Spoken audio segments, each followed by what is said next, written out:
మన జీవితంలో కానీ మనం చేసే వర్క్లో కానీ ఏదైనా డిసిషన్ తీసుకునే దాంట్లో కానీ ఏదైనా కన్ఫ్యూజన్ ఉంటే, మీకు ఏమైనా డౌట్ ఉంటే, మీరు మీ ఫ్రెండ్స్కో ఫ్యామిలీ మెంబర్స్కో కాల్ చేసి అడగడము, లేకుంటే గూగుల్లో చాట్ జీపీటీలో సెర్చ్ చేయడం కంటే మీకు కరెక్ట్ అయిన సొల్యూషన్ దొరకాలి అంటే మీ ప్రాబ్లంకి ఒక 10 మినిట్స్ అన్నీ వదిలిపెట్టి సైలెంట్గా కూర్చోండి. ఆ విషయం గురించి థింక్ చేయండి. కరెక్ట్ అయిన ఆన్సర్ మీ మనసే మీకు చెప్తుంది, ఏది రైటు ఏది రాంగ్ అని. ఒక 2-3 సజెషన్స్ ఇస్తుంది ఏ డెసిషన్ తీసుకోవాలా అని. మీకు మీరు తీసుకునే డెసిషన్ కరెక్ట్గా ఉంటుంది పక్కన వాళ్ళు చెప్పిన దానికంటే.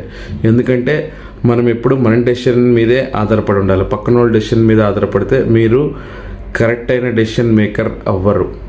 కొన్నిసార్లు రాంగ్ డెసిషన్ తీసుకున్నా మీకు మీరు తీసుకునే నిర్ణయాలు కొన్ని రోజుల తర్వాత మీరే కరెక్ట్ డెసిషన్ తీసుకునే లక్షణాలు మీకు ఏర్పడతాయి. సో మీకు మీరే కరెక్ట్. సో అందుకోసమే ఏదైనా అలాంటి ప్రాబ్లం వచ్చినప్పుడు మీకు మీరుగానే కూర్చొని ఆలోచించండి. మంచి థాట్స్ వస్తాయి, క్రియేటివ్ థాట్స్ కూడా వస్తాయి. ఎందుకంటే మీ గురించి మీరు తప్ప పక్కన వాళ్ళు ఎవరో ఆలోచించరు.